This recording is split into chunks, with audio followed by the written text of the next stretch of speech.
Friends, welcome to my YouTube channel. Friends, यदि आपकी दिल्ली में किसी भी तरह की रेजिडेंशियल या कमर्शियल प्रॉपर्टी है तो आपको हर साल एमसीडी को प्रॉपर्टी टैक्स पे करना होता है। इसके लिए हम एमसीडी के पोर्टल पे जाते हैं, अपना रजिस्ट्रेशन करते हैं और अपनी प्रॉपर्टी की डिटेल वहाँ पे भर देते हैं और हमारा जो प्रॉपर्टी टैक्स है वो कैलकुलेट होकर हमारे सामने आ जाता है। लेकिन इसके लिए पहले हमें अपनी प्रॉपर्टी को एमसीडी के पोर्टल पे रजिस्टर्ड करना होता है। रजिस्टर्ड करने से मेरा मतलब है वहाँ पे यूपीआईसी नंबर जनरेट करना होता है। यूपीआईसी यानी यूनिक प्रॉपर्टी आइडेंटिफिकेशन कोड। तो हमारा यूपीआईसी नंबर जनरेट होता है और यूपीआईसी नंबर जनरेट होने के बाद ही हम एमसीडी के पोर्टल पे लॉगिन करके अपनी प्रॉपर्टी की डिटेल भरते हैं और हमारा प्रॉपर्टी टैक्स कैलकुलेट होकर हमारे सामने आ जाता है, जिसको कि हम पे कर देते हैं। लेकिन फ्रेंड्स, यदि आप जानना चाहते हैं, सिर्फ जानना चाहते हैं कि मेरा प्रॉपर्टी टैक्स कितना बनता है, तो इसके लिए यदि आप यूपीआईसी जनरेट करते हैं, एमसीडी के पोर्टल पे जाते हैं और यूपीआईसी जनरेट करते हैं तो आपकी प्रॉपर्टी की पूरी डिटेल जो है एमसीडी के पास पहुंच जाएगी। और ऐसे में क्या होगा, हर साल एमसीडी आपको रिमाइंडर पे रिमाइंडर भेजती रहेगी कि भाई आपने यूपीआईसी जनरेट कर रखा है, आपकी प्रॉपर्टी जो है रजिस्टर्ड है, लेकिन आप प्रॉपर्टी टैक्स पे नहीं कर रहे हैं, तो आपको रिमाइंडर हर बार आता रहेगा, हर साल आता रहेगा। तो यदि आप सिर्फ जानना चाहते हैं कि आपकी प्रॉपर्टी की जो प्रॉपर्टी टैक्स वैल्यू है वह कितनी आएगी, यानी कितना प्रॉपर्टी टैक्स आपको हर साल भरना होगा, तो इसके लिए जो तरीका मैं बताने जा रहा हूँ बहुत इंपॉर्टेंट होने वाला है। यदि आपकी दिल्ली में किसी भी तरह की प्रॉपर्टी है, आप प्रॉपर्टी टैक्स फिलहाल नहीं भरते या आपने कोई नई प्रॉपर्टी ली है, जैसे डीडीए का फ्लैट लिया है, फर्स्ट टाइम अलॉट हुआ है, तो यूपीआईसी तो बाद में जनरेट करेंगे। पहले तो हम ये तो जान लें कि हमें मतलब एमसीडी का प्रॉपर्टी टैक्स भरना कितना होगा, ठीक है ना। बाकी आपको पता भी होना चाहिए, यदि आप दिल्ली में रहते हैं या फिर आपकी दिल्ली में किसी भी तरह की प्रॉपर्टी है तो आपको पता भी होना चाहिए कि प्रॉपर्टी टैक्स कैसे कैलकुलेट होता है। ऐसा नहीं है कि हम एमसीडी के पोर्टल पे अपनी जो प्रॉपर्टी है उसकी डिटेल भर दे, कैलकुलेट हो गया। अरे कैलकुलेट तो हो गया, लेकिन इन फ्यूचर यदि आपका कोई स्कूटनी का केस फंसता है या फिर कोई आपसे कुछ पूछता है तो आप कैसे बताएंगे।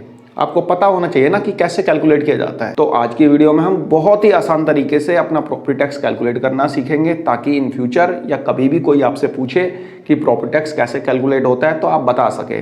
बाकी दिल्ली में आपकी प्रॉपर्टी है तो आपको वैसे भी पता होना चाहिए। फ्रेंड्स, बहुत बड़ी संख्या में ऐसे प्रॉपर्टी ओनर्स भी हैं जो कि अपना प्रॉपर्टी टैक्स मैनुअली जाके पे करवाते हैं, यानी कि एमसीडी ऑफिस में जाते हैं, वहाँ पे जाके मतलब पेमेंट करते हैं, कैश पेमेंट करते हैं और अपनी रिसिप्ट लेके आ जाते हैं। और बहुत से प्रॉपर्टी ओनर्स ऐसे हैं जो कि साइबर कैफ़े वालों से अपना प्रॉपर्टी टैक्स पे करवाते हैं। 98% लोग तो ऐसे हैं जो साइबर कैफ़े के थ्रू अपना प्रॉपर्टी टैक्स पे करवाते हैं। तो ऐसे में साइबर कैफ़े वालों को खुद भी नहीं पता होता कि कैलकुलेट कैसे करते हैं प्रॉपर्टी टैक्स। वो क्या करता है, आपकी प्रॉपर्टी की डिटेल को पोर्टल पर डालेगा या फिर आपका यूपीआईसी नंबर पहले से जनरेट होगा, बस उसी के हिसाब से पेमेंट कर दी। लेकिन इसमें भी कुछ चेंजेस हो जाते हैं तो प्रॉपर्टी टैक्स की रकम दुगनी हो जाती है। ये मैं आपको समझाऊंगा, जो कि साइबर कैफ़े वाला कभी नहीं करेगा, उसको पता ही नहीं होता। तो इसलिए आपका जानना जरूरी है कि प्रॉपर्टी टैक्स आखिर कैलकुलेट होता कैसे है। बहुत से लोग मुझे कमेंट करके पूछते भी हैं कि भाई मैं ईस्ट दिल्ली में रहता हूँ, मेरा प्रॉपर्टी टैक्स कितना बनेगा। अरे मुझे क्या पता कितना बनेगा, आप बनाओ ना, आपको बता रहा हूँ ना। बहुत लोग पूछते हैं कि मेरा 50 गज का प्लॉट है वेस्ट दिल्ली में, मेरा कितना प्रॉपर्टी टैक्स बनेगा। कोई बोलता है कि मेरी एक दुकान है, छोटी सी दुकान है, कितना प्रॉपर्टी टैक्स बनेगा। आप कैलकुलेट करो, मैं आपको समझाता हूँ। बहुत ही आराम से, बहुत ही ध्यान से देखना। वीडियो हो सकता है थोड़ी लंबी हो, लेकिन इस वीडियो को देखने के बाद आपको कभी भी किसी से ये पूछने की जरूरत नहीं पड़ेगी कि प्रॉपर्टी टैक्स कैलकुलेट कैसे हो रहा है। आप खुद से इसको कैलकुलेट करेंगे। फ्रेंड्स, प्रॉपर्टी टैक्स कैलकुलेट करने में कुछ टर्म्स और कुछ फैक्टर्स का यूज़ किया जाता है। तो आज हम इन्हीं टर्म्स और इन्हीं फैक्टर्स को समझेंगे, ताकि आपको पता चल सके कि आपके प्रॉपर्टी टैक्स का कैलकुलेशन करते समय कौन सा फैक्टर यूज होगा, कौन सी टर्म्स यूज होगी। फ्रेंड्स, टर्म्स की बात करें तो पूरी दिल्ली को एमसीडी ने 8 भागों में बांटा है, यानी 8 कैटेगरीज में बांटा है। A category, B, C, D, E, F, G, H. तो ए से लेके एच तक की कैटेगरी में पूरी दिल्ली को बांटा है। कुछ कॉलोनीज जो है ए में है, कुछ बी में है, कुछ सी में है। जो पॉश कॉलोनीज हैं वो ए में है, जो उनसे थोड़ी कम पॉश है वो बी में है, जो सबसे कम है सबसे कम पॉश कॉलोनी है वो है एच में है। तो इस टाइप से एमसीडी ने पूरी दिल्ली को, जहाँ जहाँ एमसीडी का एरिया है, तो पूरी दिल्ली को ए से लेके एच कैटेगरीज में एमसीडी ने बांटा हुआ है। और इन सभी 8 टाइप्स की कैटेगरीज के लिए एमसीडी ने यूनिट एरिया वैल्यू जो है फिक्स कर रखा है। अब ये यूनिट एरिया वैल्यू क्या बवाल है, इसका क्या मतलब है, ये भी समझते हैं। सबसे पहले तो ये जान लेते हैं कि एमसीडी ने जिन कॉलोनीज को ए से लेके एच कैटेगरीज में बांटा हुआ है, तो हमें पता कैसे चलेगा कि हम जिस कॉलोनी में रहते हैं वो किस कैटेगरी में है। ये हम पहले समझते हैं। उसके बाद हम जानेंगे कि यूनिट एरिया मेथड यानी यूनिट एरिया वैल्यू जो है क्या है और आपकी कॉलोनी का क्या यूनिट एरिया वैल्यू आता है। ठीक है फ्रेंड्स, जिसका यूज़ होगा आपके प्रॉपर्टी टैक्स कैलकुलेशन के लिए। तो सबसे पहले जानते हैं कि आपकी कॉलोनी जो है कौन सी कैटेगरी में आती है। फ्रेंड्स, ये दिल्ली के सारी कॉलोनीज़ के नाम यहाँ पे लिखे हुए हैं। दिल्ली की जितनी भी कॉलोनीज़ है सारी कॉलोनी के नाम यहाँ पे लिखे हुए हैं। अब ये कौन से कैटेगरी में आ रही हैं, वो कैटेगरी आप यहाँ से देख सकते हैं। कॉलोनी की कैटेगरी ABCDEFG जो भी है, सारे नाम आपको यहाँ पे मिल जाएंगे। मैं इसका लिंक जो है मतलब इस वेबसाइट का लिंक आपको डिस्क्रिप्शन बॉक्स में प्रोवाइड करा दूंगा। यदि आप जानना चाहते हैं कि आपकी कॉलोनी कौन सी कैटेगरी में है तो आप यहाँ से जान सकते हैं। जैसे कि मैंने आपको बताया कि MCD ने पूरी दिल्ली को 8 कैटेगरी में बांट रखा है, A से लेकर H तक। तो आपकी कॉलोनी कौन सी कैटेगरी में फॉल करती है वो आपको यहाँ से पता चल जाएगा। ठीक है फ्रेंड्स, इसका लिंक जो है मैं आपको डिस्क्रिप्शन बॉक्स में प्रोवाइड करा दूंगा, जहाँ से आप अपनी कॉलोनी की कैटेगरी को जान सकते हैं। फ्रेंड्स, हमने ये तो जान लिया कि हमारी कॉलोनी कौन सी कैटेगरी में आती है या फिर हमारी कॉलोनी कौन सी कैटेगरी में आ सकती है, हम कैसे पता करेंगे। तो ये तरीका तो हम समझ चुके हैं। अब जानते हैं यूनिट एरिया वैल्यू क्या है हमारी कॉलोनी का, यानी कि हमारी कॉलोनी जिस कैटेगरी में पड़ती है उस कैटेगरी की क्या यूनिट एरिया वैल्यू है। इसके हिसाब से हमारी कॉलोनी की यूनिट एरिया वैल्यू भी सेम रहेगी। तो पहले हम जान लेते हैं। फ्रेंड्स, सबसे पहले हम देखेंगे यूनिट एरिया वैल्यू। फ्रेंड, जैसा कि मैंने आपको बताया कि MCD ने पूरी दिल्ली को अलग अलग कैटेगरी में बांट रखा है, कैटेगरी A से लेके कैटेगरी H तक। तो कैटेगरी A का जो यूनिट एरिया वैल्यू रहेगा वो रहेगा 630, B का 500, C का 400, D का 320, इस तरह करते हुए H का 100 है। तो अलग अलग कैटेगरी की अलग अलग यूनिट एरिया वैल्यू है और इस यूनिट एरिया वैल्यू का यूज़ कहाँ पे होगा ये हम समझेंगे इसी वीडियो में, जब हम प्रॉपर्टी टैक्स का कैलकुलेशन करेंगे तब। फ्रेंड्स, यहाँ पे हमने कैटेगरी A से लेके H तक के बारे में समझ लिया और यूनिट एरिया वैल्यू के बारे में भी जान लिया कि कौन सी कैटेगरी की यूनिट एरिया वैल्यू कितनी है। अब फ्रेंड्स जान लेते हैं कि प्रॉपर्टी टैक्स कैलकुलेशन के लिए कौन कौन से फैक्टर्स यूज होते हैं, ताकि जब आप अपना प्रॉपर्टी टैक्स कैलकुलेट करें तो आपको पता रहे कि आपको कौन सा फैक्टर यहाँ पे लगाना है। ठीक है फ्रेंड्स, कैसे कैलकुलेट होगा मैं आपको सब कुछ बताऊंगा। इवन आपका प्रॉपर्टी टैक्स मैं कैलकुलेट करके भी दिखाऊंगा, तो थोड़ा पेशेंस से वीडियो देखते रहना। फ्रेंड्स, दिल्ली के अंदर MCD का हाउस टैक्स कैलकुलेट करने के लिए जो सबसे पहला फैक्टर आता है वह है ऑक्यूपेंसी फैक्टर। अब ये ऑक्यूपेंसी फैक्टर क्या है? फ्रेंड्स, ऑक्यूपेंसी फैक्टर से मेरा मतलब है आपकी जो प्रॉपर्टी है वो आप सेल्फ यूज कर रहे हैं या रेंट पे दिया हुआ है। सीधा सा और सिंपल सा मतलब ये है। ऑक्यूपेंसी फैक्टर मतलब आप यूज कर रहे हैं या रेंटर यूज कर रहा है। फ्रेंड्स, बात करें ऑक्यूपेंसी फैक्टर की तो इसमें सेल्फ ऑक्यूपाइड और रेंटेड दो एलिमेंट्स यहाँ पे शामिल हैं। यदि आप अपनी प्रॉपर्टी का सेल्फ यूज करते हैं तो यहाँ पे कोड आएगा 1, और यदि आपने अपनी प्रॉपर्टी को रेंट आउट कर रखा है तो यहाँ पे कोड आएगा 2।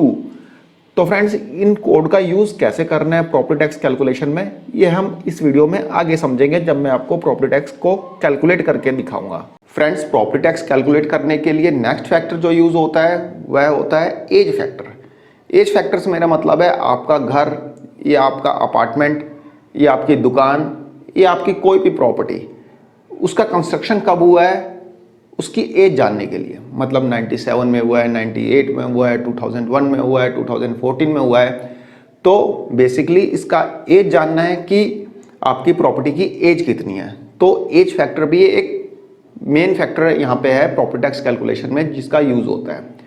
तो हमने पहले समझा ऑक्यूपेंसी फैक्टर, अब जानते हैं एज फैक्टर कि आपके जो घर है, आपकी जो प्रॉपर्टी है, आपकी जो दुकान है, उसका एज फैक्टर क्या है। फ्रेंड्स, नेक्स्ट फैक्टर आता है आपका एज फैक्टर। यदि आपकी प्रॉपर्टी या फिर आपका घर 1960 से पहले का बना है तो यहाँ पे यूज फैक्टर का जो कोड यूज होगा वह होगा 0.5। इसी तरह यदि आपकी प्रॉपर्टी 2000 से लेके सन 2009 के बीच में बनी है तो उसके लिए कोड यूज होगा 1।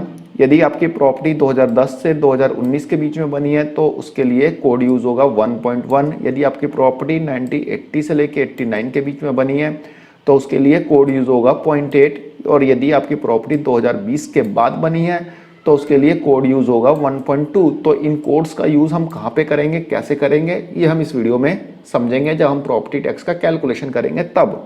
फ्रेंड्स, हाउस टैक्स कैलकुलेट करने में नेक्स्ट फैक्टर जो यूज होगा वह है स्ट्रक्चर फैक्टर। अब स्ट्रक्चर फैक्टर क्या है? स्ट्रक्चर फैक्टर से मेरा मतलब है आपका जो घर है वो कच्चा बना हुआ है, सेमी पक्का बना हुआ है या पक्का बना हुआ है, यानी लेंटर वगैरह करके पक्का बना हुआ है या सेमी कच्चा या कच्चा बना हुआ है। तो ये भी एक फैक्टर यूज होता है जब आप अपना प्रॉपर्टी टैक्स का कैलकुलेशन करते हैं। फ्रेंड्स यहाँ पे नेक्स्ट फैक्टर है स्ट्रक्चर फैक्टर। यदि आपका मकान पक्का है यानी कि उस पर लेंटर वगैरह पड़ा हुआ है तो वहाँ पे हम जो कोड यूज़ करेंगे वो रहेगा 1। यदि आपका मकान जो है कच्चा है यानी कि सपोज डेट आपने दीवार खड़ी करके टीन शेड डाल रखा है या फिर घर जो आपका बना हुआ है वो टीन शेड में बना हुआ है तो वहाँ पे आप यूज़ करेंगे फैक्टर 0.7। तो इसका भी यूज़ हम आगे देखते हैं। फ्रेंड्स इसके बाद अपना हाउस टैक्स कैलकुलेट करने के लिए जो सबसे मेन फैक्टर यूज होता है वह है यूज फैक्टर, यानी कि आपकी जो प्रॉपर्टी है उसका यूज क्या हो रहा है। आप रेजिडेंशियल यूज में ला रहे हैं, उसका कमर्शियल यूज में ला रहे हैं, उसको इंडस्ट्रियल यूज में ला रहे हैं, तो यूज फैक्टर एक सबसे मेन फैक्टर है और इस फैक्टर की कोडिंग भी अलग अलग है। तो आइए देख लेते हैं कि यूज फैक्टर में किस टाइप की प्रॉपर्टी के लिए कौन सा कोड यूज किया जाएगा। फ्रेंड्स अब हम बात कर लेते हैं यूज फैक्टर्स की। यदि आपकी प्रॉपर्टी रेजिडेंशियल, इंडस्ट्रियल या कमर्शियल है तो हम यूज फैक्टर के किस कोड का यूज करेंगे ये हम यहाँ पे जानेंगे। यदि आपकी प्रॉपर्टी रेजिडेंशियल है तो हम कोड 1 का यूज करेंगे, यदि इंडस्ट्रियल है तो 3 का यूज करेंगे और कमर्शियल प्रॉपर्टी है तो हम उसके लिए कोड 4 का यूज करेंगे। तो इसका यूज कैसे करना है ये हम अभी थोड़ी देर में जानते हैं। फ्रेंड्स यहाँ पे हमने सारे फैक्टर समझ लिए। अब जानते हैं कि एमसीडी का प्रॉपर्टी टैक्स का परसेंटेज क्या है, हम किस परसेंट पे अपना प्रॉपर्टी टैक्स निकालेंगे, पहले ये समझ लेते हैं। फ्रेंड्स यदि हम हाउस टैक्स के परसेंटेज की बात करें तो जैसा कि मैंने आपको बताया था कि एमसीडी ने पूरी दिल्ली को 8 भागों में बांट रखा है, यानी 8 कैटेगरीज में बांट रखा है। तो वहाँ पे परसेंटेज आप प्रॉपर्टी टैक्स का देखेंगे तो जो आपकी रेजिडेंशियल प्रॉपर्टी है तो रेजिडेंशियल प्रॉपर्टी के लिए जो परसेंटेज रहेगा वह ये रहेगा, यानी कि यदि आपकी रेजिडेंशियल प्रॉपर्टी डी कैटेगरी की कॉलोनी में तो उसका जो हाउस टैक्स लगेगा वह लगेगा 11%।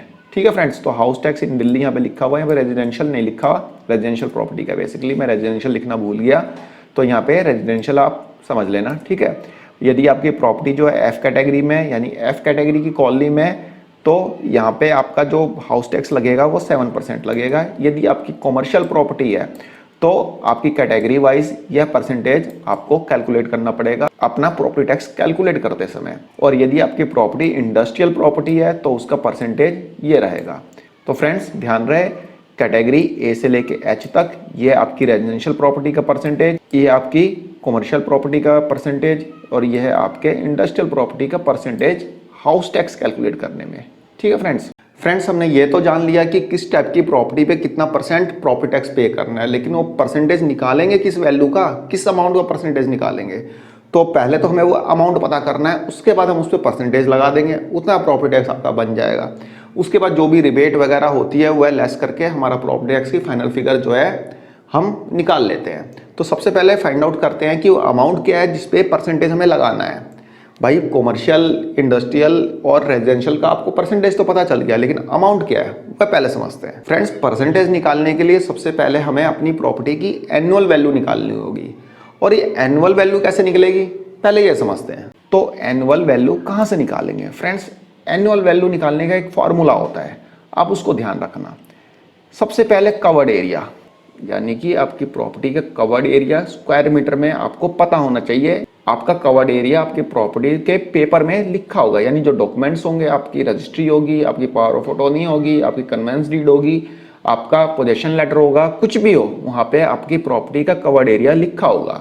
ठीक है फ्रेंड्स, उसके बाद उसको मल्टीप्लाई करेंगे यूनिट एरिया वैल्यू से। अब यूनिट एरिया वैल्यू क्या है अभी हमने समझा, ये आपका यूनिट एरिया वैल्यू है। यदि आपकी प्रॉपर्टी ई कैटेगरी में फॉल करती है तो यूनिट एरिया वैल्यू आपका 270 हो जाएगा। तो इस टाइप से आप देखेंगे कि आपकी प्रॉपर्टी कौन से कैटेगरी में फॉल करती है, उसके अकॉर्डिंग आप यूनिट एरिया वैल्यू को मल्टीप्लाई करेंगे अपने कवर्ड एरिया से। उसके बाद एज फैक्टर, यदि आपकी प्रॉपर्टी 2001 से लेकर 2010 के बीच में बनी है, सपोज डेट 2005 में बनी है, तो 2005 का जो एज फैक्टर होगा उसको आप यहाँ पे मल्टीप्लाई करेंगे।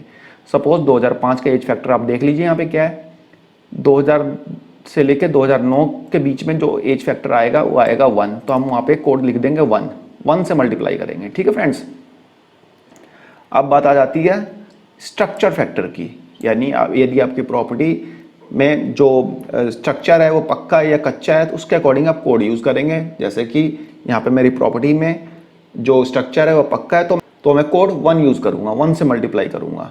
अब बात आती है ऑक्यूपेंसी फैक्टर, जो अभी हमने देखा कि यदि हमारी प्रॉपर्टी सेल्फ यूज के लिए है, कि हम अपनी प्रॉपर्टी का सेल्फ यूज कर रहे हैं या हमने रेंट आउट कर रखा है, उसके अकॉर्डिंग हम ऑक्यूपेंसी फैक्टर यहाँ पे लगाएंगे। यदि हम अपनी प्रॉपर्टी को सेल्फ यूज कर रहे हैं तो कोड 1 यूज होगा, और यदि हम रेंट पे दे रखा है हमने अपनी प्रॉपर्टी को तो कोड जो है 2 यूज होगा। ठीक है फ्रेंड्स, ये हमने देखा, आप देख लेना।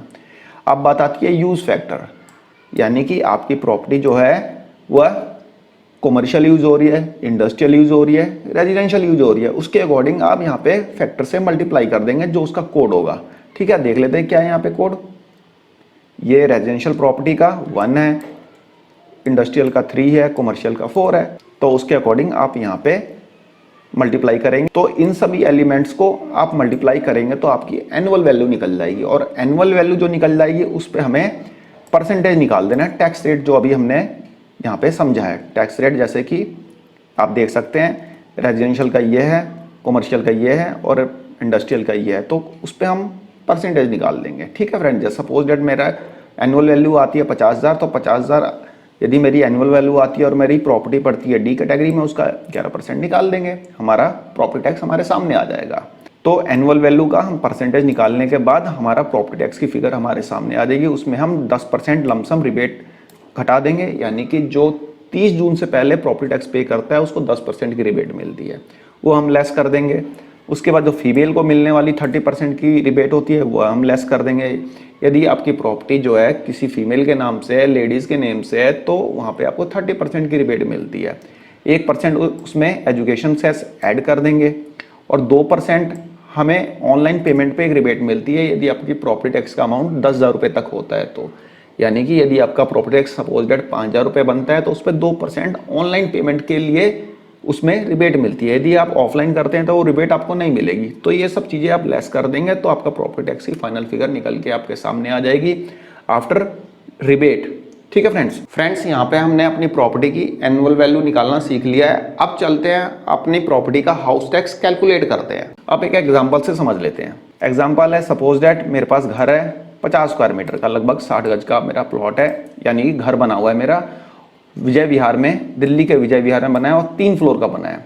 दिल्ली का विजय विहार इलाका जो है कैटेगरी जी में पड़ता है, आप सर्च भी कर सकते हैं। तो सबसे पहले हम एनुअल वैल्यू निकालेंगे। एनुअल वैल्यू कैसे निकालेंगे? हम covered area multiply unit area value multiply age factor multiply structure factor multiply occupancy factor, इन सभी चीज़ों को हम मल्टीप्लाई कर देंगे, हमारी एनुअल वैल्यू निकल जाएगी। अब कैसे निकलती है देखते हैं। फ्रेंड्स, यहाँ पे मेरा घर है 50 स्क्वायर मीटर का, और मेरा घर जो है विजय विहार में है, और विजय विहार जो है जी कैटेगरी में पड़ता है। तो जी कैटेगरी में देखिए उसका यूनिट एरिया वैल्यू कितना है। आप यहाँ पे देखेंगे कि जी कैटेगरी में जो कॉलोनीज हैं उनका यूनिट एरिया वैल्यू है 200। तो मैं अपने घर के कवर्ड एरिया से मल्टीप्लाई कर दूंगा यूनिट एरिया वैल्यू को। घर का कवर्ड एरिया है 50 स्क्वायर मीटर का, और यूनिट एरिया वैल्यू है जी कैटेगरी की कॉलोनी का 200। मेरा घर जो है सेल्फ ऑक्यूपाइड है, यानी कि मैं अपने घर में खुद रहता हूँ, मैंने उसको रेंट आउट नहीं किया हुआ है। तो सेल्फ ऑक्यूपाइड का जो ऑक्यूपेंसी फैक्टर है वह है 1। आप यहाँ पे देख भी सकते हैं कि सेल्फ ऑक्यूपाइड का ऑक्यूपेंसी फैक्टर 1 है। यदि मैंने रेंट पे दिया होता तो मैं यहाँ पे 2 लिखता। यदि मैंने रेंट पे दिया होता अपना घर तो यहाँ पे 2 लिखता, क्योंकि रेंटेड प्रॉपर्टी का ऑक्यूपेंसी फैक्टर 2 है। मेरा घर बना है 2011 में, 2011 का जो कोड रहेगा वह है 1.1। आप यहाँ पे देख सकते हैं 2010 से लेकर 2019 के बीच में जो भी घर बनेंगे उनका कोड रहेगा 1.1। यदि मेरा घर 2021 में बना होता तो उसका कोड रहता 1.2। तो मैं यहाँ पे 1.1 से मल्टीप्लाई कर दूंगा। मेरा घर जो है पक्का है, कोई कच्चा घर नहीं है, तो पक्का घर है। तो पक्के घर के लिए जो स्ट्रक्चर फैक्टर है वह 1 है। ठीक है फ्रेंड्स, 1 कोडिंग से इसको डिनोट किया गया है, तो मैं यहाँ पे 1 से मल्टीप्लाई कर दूंगा। अब मैं अपना घर का यूज़ कैसे कर रहा हूँ? यूज़ फैक्टर क्या है? यूज़ फैक्टर है मेरा 1, क्योंकि रेजिडेंशियल यूज़ कर रहा हूँ तो यूज़ फैक्टर 1 है। कॉमर्शियल यूज़ कर रहे हैं तो उसका यूज़ फैक्टर हो जाएगा 4। जैसा कि आप देख सकते हैं कॉमर्शियल यूज़ के लिए आपका यूज़ फैक्टर हो जाएगा 4। यदि आपका इंडस्ट्रियल यूज़ है यानी इंडस्ट्रियल प्रॉपर्टी है तो उसका यूज़ फैक्टर रहेगा 3। आप 3 से मल्टीप्लाई करेंगे। ठीक है फ्रेंड्स, तो यहाँ पे यूज़ फैक्टर आ जाएगा मेरा 1। तो मैं इन सभी फिगर्स को मल्टीप्लाई कर दूंगा तो मेरा आंसर आएगा, यानी एनुअल वैल्यू निकल के आएगी 11,000। 11,000 जो है मैंने अपने ग्राउंड फ्लोर का निकाला है, यानी मेरा घर जो है 50 स्क्वायर मीटर का है, तो सिर्फ ग्राउंड फ्लोर का मेरा जो एनुअल वैल्यू निकल के आई है 11,000, क्योंकि मैंने यहाँ पे आप देखिए कवर्ड एरिया सिर्फ 50 दिखा रखा है ग्राउंड फ्लोर का, और मेरा ground floor, first floor, second floor ये बने हुए हैं। तो ग्राउंड फ्लोर पे मैंने टोटल एरिया कवर कर रखा है 50 स्क्वायर मीटर का, फर्स्ट फ्लोर पे भी 50 स्क्वायर मीटर का कर रखा है, सेकंड फ्लोर पे भी 50 स्क्वायर मीटर का कर रखा है। तो मैं यहाँ पे सीधा सीधा 3 से मल्टीप्लाई कर दूंगा। यदि मैंने फर्स्ट फ्लोर पे 50 स्क्वायर मीटर का रखा है, सेकंड फ्लोर पे 25 स्क्वायर मीटर का कर रखा है, तो उसके अकॉर्डिंग आप मल्टीप्लाई कर देना। ठीक है फ्रेंड्स, पहले ग्राउंड फ्लोर का निकाल लेना 11,000, फर्स्ट फ्लोर का भी 11,000 आ जाएगा, और जब सेकंड फ्लोर का निकालेंगे तो यहाँ पे 50 की जगह 25 से मल्टीप्लाई कर देना, तो वहाँ पे आ जाएगा 5,500। तो तीनों को जोड़ देंगे, यानी कि ground floor, first floor, second floor, तो तीनों को यदि हम कैलकुलेट करते हैं तो 11,000 को 3 से मल्टीप्लाई कर देंगे तो 33,000 यहाँ पे मेरा एनुअल वैल्यू निकल के आ जाएगा। ठीक है फ्रेंड्स, 33,000 मेरा एनुअल वैल्यू निकल के आ गया ग्राउंड फ्लोर, फर्स्ट फ्लोर और सेकंड फ्लोर का। यदि आपका 2 ही फ्लोर है तो उसके अकॉर्डिंग कर लेना, आपके 4 फ्लोर है तो उसके अकॉर्डिंग कर लेना। कहने का मतलब टोटल कवर्ड एरिया का आपको एनुअल वैल्यू निकालना होगा। ठीक है, अब हमारा यहाँ पे एनुअल वैल्यू निकल के आ गया, तो हम इसको प्रॉपर्टी टैक्स कैलकुलेट कर लेंगे इस पे 7%। क्यों 7% करेंगे, देखिए क्यों करना है, क्योंकि मेरी प्रॉपर्टी जो है जी कैटेगरी में पड़ती है, और यहाँ पे रेजिडेंशियल का मैंने आपको बताया है ये प्रॉपर्टी टैक्स का रेट है, तो जी कैटेगरी का कितना रेट है 7%। यदि मेरी प्रॉपर्टी जी कैटेगरी में पड़ी होती और मेरा यूज़ जो है कॉमर्शियल यूज़ होता, यानी कि कॉमर्शियल प्रॉपर्टी होती, तो मैं यहाँ पे 20% कैलकुलेट करता, और इंडस्ट्रियल प्रॉपर्टी होती तो 10% कैलकुलेट करता। तो इसलिए मैंने यहाँ पे 7% प्रॉपर्टी टैक्स कैलकुलेट किया है, जो कि निकल के आता है 2,310 रुपये। ये मेरे तीनों फ्लोर का हो गया। यदि 4 फ्लोर है तो यहाँ पे 4 से मल्टीप्लाई कर देना, 2 फ्लोर है तो 2 से मल्टीप्लाई कर देना। ठीक है, इसके अकॉर्डिंग आप देख लेना, जो भी प्रॉपर्टी आपकी है उसके अकॉर्डिंग आपको कैलकुलेट करना है। तो यहाँ पे मेरा प्रॉपर्टी टैक्स की फिगर निकल के आ गई। अब इस पर मैं 10% का रिबेट क्लेम करूँगा, क्योंकि मैं अपना प्रॉपर्टी टैक्स 30 जून से पहले पे कर रहा हूँ, और यदि 30 जून से पहले प्रॉपर्टी टैक्स पे करते हैं तो 10% का एक लमसम रिबेट मिलता है, तो 231 रुपये का रिबेट मुझे सीधा सीधा मिल जाएगा।